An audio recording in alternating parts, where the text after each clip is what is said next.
فقد قال اللہ تبارک و تعالی ادعونی استجب لکم۔ اے انسانو، اے میرے بندے، آپ مجھ سے دعا کریں، طلب کریں، اپنی حاجات مجھ سے مانگیں، اپنی ضروریات کے لیے میری طرف رجوع کریں۔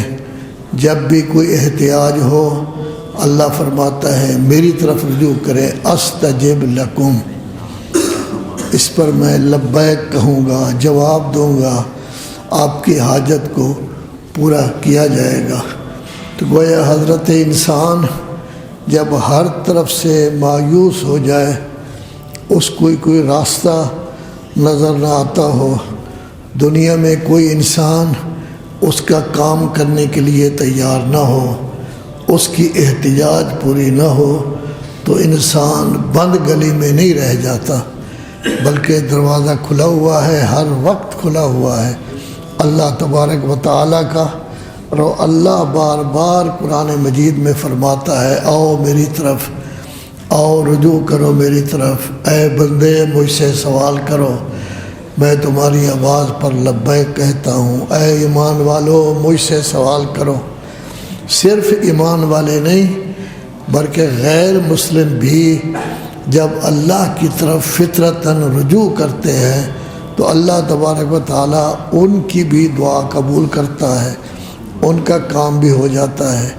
حضرت امام جعفر صادق علیہ السلام کی خدمت میں کچھ لوگ حاضر ہوئے کہ اللہ کے وجود پر کوئی دلیل، تو قرآن مجید کی 3 آیتیں ہیں، ان میں ایک پڑھی جس میں یہ کہا گیا ہے کہ یہ لوگ دریا میں سفر کر رہے تھے، کشتی میں بیٹھے ہوئے تھے، ہوا بڑی لطیف تھی، بہترین تھی، بڑی خوشی محسوس کر رہے تھے، کہہ لگا رہے تھے، دوست تھے، ہنس رہے تھے، خوش ہو رہے تھے کہ اچانک کشتی نے ڈاواں ڈول ہونا شروع کر دیا۔ تو ابتدا میں تو پھر بھی یہ ہنستے رہے، لیکن جب دیکھا کہ معاملہ سیریس ہے، لگتا نہیں ہے کہ ہم بچ سکے، تو پریشان ہوئے۔ تو حضرت نے ارشاد فرمایا کیا اس وقت آپ کا ذہن کہتا تھا کوئی ہے جو ہمیں بچا سکتا ہے؟ حالانکہ یہ مسلم نہیں تھے، اللہ کے قائل نہیں تھے۔ انہوں نے کہا ہمارا ذہن کہتا تھا، ہم نے اوپر کی طرف اشارہ کیا اور ہم نے کہا کہ اے وہ قوت جو موجود ہے ہمیں بچا لے۔ تو اللہ تبارک و تعالیٰ فرماتا ہے ہم نے ان کو کنارے پر لگا دیا، لیکن جب کنارے پر لگ گئے، دریا سے نکل گئے، اسی طرح پھر گڑبڑ کرنی شروع کر دی۔ تو انسان اللہ سے طلب کرتا ہے، اس کی حاجتیں بھی پوری ہوتی ہیں، پھر بھی اپنی جگہ گڑبڑ کرتا ہے۔ تو اللہ تبارک و تعالیٰ نے ہر انسان کے لیے دروازہ کھلا رکھا ہے۔ مولا کائنات امیر المومنین علی ابن ابی طالب نہج البلاغہ میں ارشاد فرماتے ہیں ایک خطبہ میں کہ اللہ کے خزانے کی کنجی آپ کے پاس ہے، جس وقت چاہیں آپ خزانے سے جو ضرورت ہے آپ لے سکتے ہیں۔ لوگوں نے سوال کیا، فرمایا آپ کے پاس ہے دعا، جب دعا کریں گے تو دعا اللہ کے خزانوں کی ایک کنجی ہے، اس سے اللہ کے خزانے سے آپ کو نعمتیں مل جاتی ہیں۔ وَإِن مِّن شَيْءٍ إِلَّا عِندَنَا خَزَائِنُهُ وَمَا نُنَزِّلُهُ إِلَّا بِقَدَرٍ مَّعْلُومٍ۔ کوئی شے ایسی نہیں مگر یہ کہ اس کے خزانے تو ہمارے پاس موجود ہیں، جتنی ضرورت ہم سمجھتے ہیں اسی کے مطابق ہم اس کو اتارتے ہیں، خزانہ تو بہرحال ہمارے پاس موجود ہے۔ تو انسان جب بھی کسی احتیاج ہوتی ہے، کبھی کوئی تکلیف ہوتی ہے، تو بارگاہ رب العزت میں توجہ کرے، بارگاہ رب العزت میں گڑ گڑا کر دعا مانگے، تضرع و زاری کرے۔ ضروری نہیں کہ شور مچا کر کرے، آہستہ بھی کر سکتا ہے، تو اللہ تبارک و تعالیٰ ایسے شخص کی دعا کو قبول کرتا ہے۔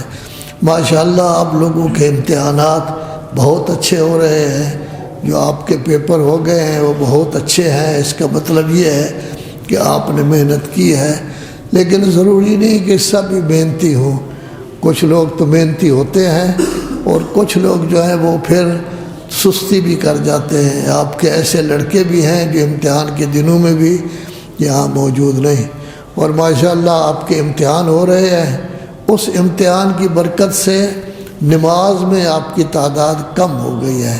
اب اس وقت آدھے بھی آپ جامعہ کے حضرات موجود نہیں ہیں، باہر کے کچھ لوگ آئے ہوئے ہیں جس کی وجہ سے ہیں، تو ظاہر ہے کہ یہ کمی کیوں ہو گئی؟ آپ لوگوں کا تو امتحان ہو رہا ہے، آپ لوگ تو چھکے پر چڑھے ہوئے ہیں، پتہ نہیں کامیابی ملتی ہے نہیں ملتی، عزت ہوتی ہے اہانت ہوتی ہے۔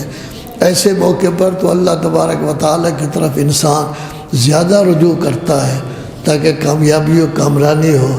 آپ ماشاءاللہ بڑے اچھے آدمی ہیں، لیکن آپ کے ساتھی ایسے بھی ہیں کہ جو اس وقت موجود نہیں ہیں، پتہ نہیں کیا کر رہے ہیں کیا نہیں کر رہے۔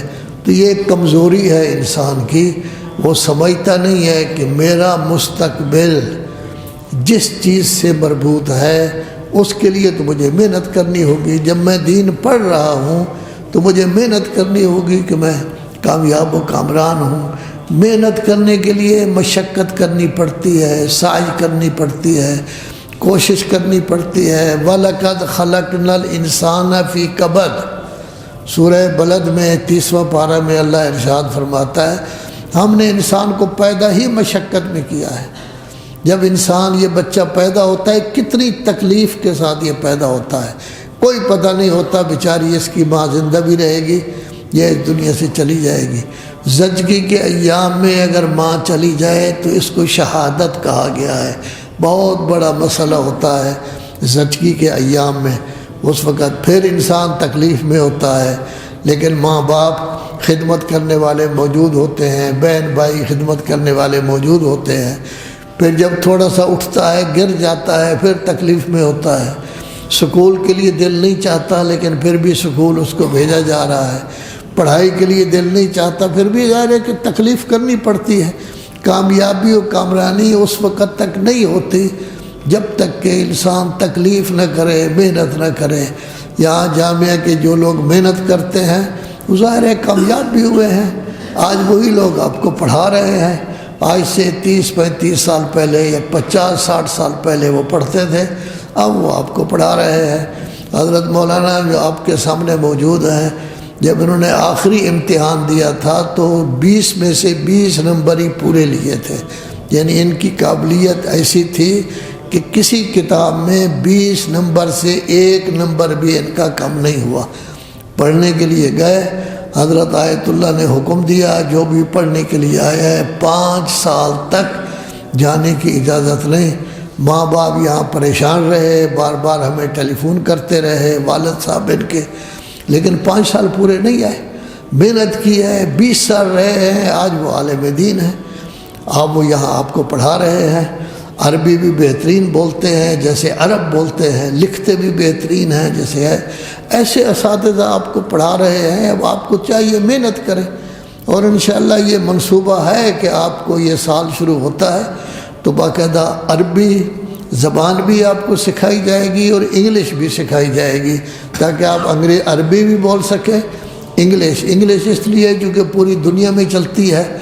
عام لوگوں کو عربی کے ساتھ کوئی تعلق نہیں، اسلام کے ساتھ کوئی تعلق نہیں، وہ یہ کہتے ہیں جی عربی آپ کو آتی ہے یا نہیں، انگلش آپ کو آتی ہے یا نہیں، اس لیے انگلش سکھا رہے ہیں۔ مولانا قاضی صاحب قبلہ گئے ہوئے تھے تو عمران خان صاحب نے بھی کہا کہ جی ہم چاہتے ہیں کہ لوگ انگریزی پڑھیں مدارس دینیہ کے طلبہ تاکہ جج بن سکیں۔ انہوں نے روکا، کہنے لگے خان صاحب جج بننے کے لیے انگریزی پڑھنے کی ضرورت نہیں، 6000 جج ہیں سعودی عرب میں، ایک بھی انگریزی نہیں پڑھا ہوا، 8000 جج ہیں مصر میں، ایک بھی انگریزی نہیں پڑھا ہوا، 5000 جج ہیں بحرین میں، اتنے فلاں، آخر میں ایران کا نام لیا۔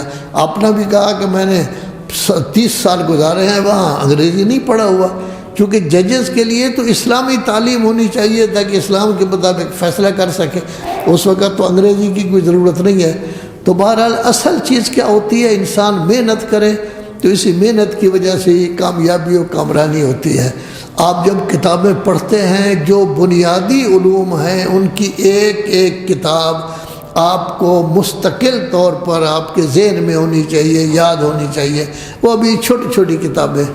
ایک بہت بڑا عالم تھا جس نے کتاب لکھی تھی جس کا نام تھا کافیہ، وہ بغداد میں رہتا تھا، ابن حاجب، اس نے یہ کتاب لکھی تھی، مختصر ترین کتاب ہے اور بڑی اچھی کتاب ہے، لیکن آپ کی بدقسمتی کہ آپ ہدایت النحو کے بعد سمدیہ پڑھتے ہیں جس کا آگا پیچھا بھی کوئی نہیں۔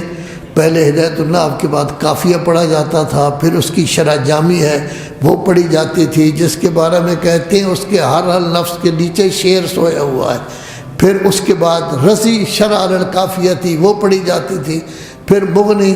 اب تو آپ نے چونکہ شہریہ لینا ہوتا ہے امتحان، تو آپ کی توجہ تو صرف شہریہ کی طرف ہے، پڑھائی کی طرف تو توجہ نہیں، لہذا آپ مولوی بھی جو بنیں گے یہ ویل المرغی جو جس کو کھانے ہی ناجائز ہے، مولوی بھی اسی طرح کے بنیں گے، قابلیت نہیں ہوگی لیکن مولوی بن جائیں گے بہرحال۔ تو گویا کہ وہ کافیہ اس نے لکھا اور اس کا یہ دعویٰ تھا کہ اگر کوئی میری طرح کوئی مختصر کتاب لکھ دے تو اتنے ہزار دینار میں اسے انعام دوں گا۔ آج کل تو ڈالر ہیں، پرانے زمانے میں دینار ہوتے تھے۔ شیخ بہائی علیہ السلام، شیخ بہائی علیہ الرحمہ نے تمام علوم میں کوئی نہ کوئی کتاب لکھی، صرف کی چھوٹی سی کتاب ہے صرف بیائی وہ لکھی، زبدۃ الاصول اصول میں ہے وہ لکھی، 6-7 کتابیں۔ کہتے ہیں کہ اگر آپ ابن حاجب آج زندہ ہوتا تو اس کو بہت سارے دینار یہاں دینے پڑتے، اور اس کا واقعہ بھی بڑا مشہور ہے۔ حکومت بغداد اس کو پکڑنا چاہتی تھی لیکن یہ ابن حاجب مل نہیں رہا تھا، تو کوشش کی گئی ذائچہ کے ذریعے کہ اس کو پکڑا جائے۔ تو جب اس کا ذائچہ نکالا گیا تو پتہ چلا کہ یہ خون کے دریا میں کشتی پر بیٹھا ہوا ہے، تو بڑے حیران ہوئے کہ کس طرح ہے کس طرح نہیں۔ تو انہوں نے یہ کیا کہ بکریاں 2 دی گئیں، 2 بکریاں مختلف لوگوں کو جن کے بارے میں شک تھا کہ ان کو پتہ ہے کہ ان کو آپ اپنے پاس رکھیں، یہ چند دنوں کے بعد ہم آپ سے بکریاں طلب کریں گے، ان کا وزن کم بھی نہیں ہونا چاہیے، گھٹنا بھی نہیں چاہیے۔ اب اگر خوراک کھلائیں گے تو وزن بڑھے گا، اگر خوراک نہیں کھلائیں گے بکریوں کو تو وزن کم ہوگا۔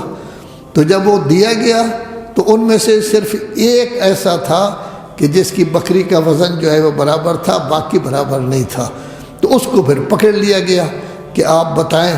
تو انہوں نے کہا ہے کہ جو ہے خون ہے، خون کے اوپر اس نے ایک رکھی ہوئی ہے چوکی، اور چوکی کے اوپر وہ بیٹھا ہوا ہے تاکہ آپ کو نظر نہ آئے، آپ یہ دیکھتے ہیں۔ تو بہرحال اس کو پکڑا گیا، تو یہ کافی تکلیف میں بھی رہا لیکن بہت بڑا عالم تھا۔ تو یہ کتابیں بنیادی، اگر صرف بہائی آپ کو یاد ہو تو صرف میں آپ کسی سے مار نہیں کھائیں گے۔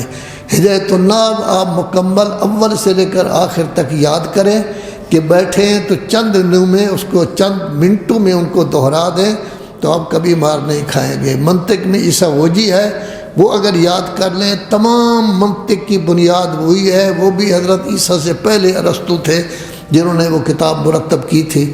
اسی طرح معنی بیان میں تلخیص المفتاح ہے، تو ایک ایک کتاب آپ یاد کر لیں، اس کا نتیجہ یہ ہوگا نہ صرف میں آپ مار کھائیں گے، نہ نحو میں مار کھائیں گے، نہ منطق میں مار کھائیں گے، نہ معنی بیان میں۔ اصول کے لیے زبدۃ الاصول ہے چھوٹی سی، جو انسان اپنی جیب میں بھی ڈائری کی طرح جو ہے وہ ڈال سکتا ہے، اس کو یاد کر لیں۔ تو ایک ایک کتاب ہر صورت میں یاد ہونی چاہیے۔ آپ کے اساتذہ سے میں نے بارہا کہا ہے لیکن ان کو تو ٹائم نہیں مل سکا، لیکن خود آپ عقل مند بنیں اور اساتذہ سے کہیں یہ کتابیں یاد کریں۔ استاد العلماء مولانا محمد یار شاہ صاحب قبلہ یہ کتابیں ہمیں یاد کرواتے تھے، جب کوئی بڑے مولوی صاحب آتے تو ہمیں کھڑا کر دیتے، پوری کتاب ہم عربی میں ان کو سنا دیتے۔ تو بعد میں انہوں نے حتیٰ حضرت شیخ الجامعہ جو جامعۃ المنتظر کے مؤسس پرنسپل تھے، ان کو یہ کہا، چونکہ یہ ان کے شاگرد تھے، کہ مولانا آپ کو بھی عیسیٰ وجی یاد نہیں ہوگی، تو انہوں نے کہا ہاں مجھے یاد نہیں ہے اس طریقے۔ تو جب تک یہ نہیں کریں گے، بنیادی کتابیں ایک ایک یاد نہیں کریں گے، اس وقت تک کامیابی نہیں ہوگی۔ لیکن اس کے لیے کس چیز کی ضرورت ہے؟ محنت کی، محنت کی، محنت کی۔ ایک ایک منٹ کا خیال کریں، ایک ایک منٹ قیمتی ہے، اس ایک ایک منٹ کا سوال کیا جائے گا کہ اس کو آپ نے کہاں صرف کیا ہے۔ چلتے پھرتے گپ شپ میں تو صرف نہیں کر دیا، خرابیوں میں تو صرف نہیں کر دیا۔ کتنے اچھے ہیں آپ کے دین کے لیے، آپ مسجد میں رہ رہے ہیں، آپ کی پڑھائی مسجد میں ہوتی ہے، نمازیں آپ کی مسجد میں ہوتی ہیں، اول وقت میں نمازیں ہوتی ہیں۔ کتنے خوش نصیب ہیں کہ بہترین استاد بڑے بڑے 20 سال نجف کے پڑھے ہوئے وہ آپ کو پڑھا رہے ہیں، قم کے بڑے بڑے پڑھے ہوئے آپ کے محترم اعلیٰ بہترین قابل شخصیت ہیں، یہ سب اساتذہ آپ کو پڑھا رہے ہیں۔ تو اساتذہ میں کوئی کمی نہیں، لیکن اصل یہ ہے کہ آپ محنت کرتے ہیں یا نہیں۔ انسان ہے ہی مشقت کے لیے، مشقت کرے گا تو کامیابی ہوگی، اگر مشقت نہیں کرے گا، کوشش نہیں کرے گا، محنت نہیں کرے گا تو ایسی صورت میں پھر کامیابی نہیں ہوگی۔ خدایا محمد و آل محمد کا واسطہ ہماری یہ مختصر سی عبادت قبول فرما، اس مختصر سی عبادت کا ثواب کثیر عطا فرما۔ خدایا محمد و آل محمد کا واسطہ تمام شرکاء کی حاجت روائی فرما، سب گھروں میں خیر و برکت عطا فرما، سب کو صحت و سلامتی کے ساتھ طول عمر عطا فرما، طلبہ کرام کی توفیقات میں اضافہ فرما، امتحانات میں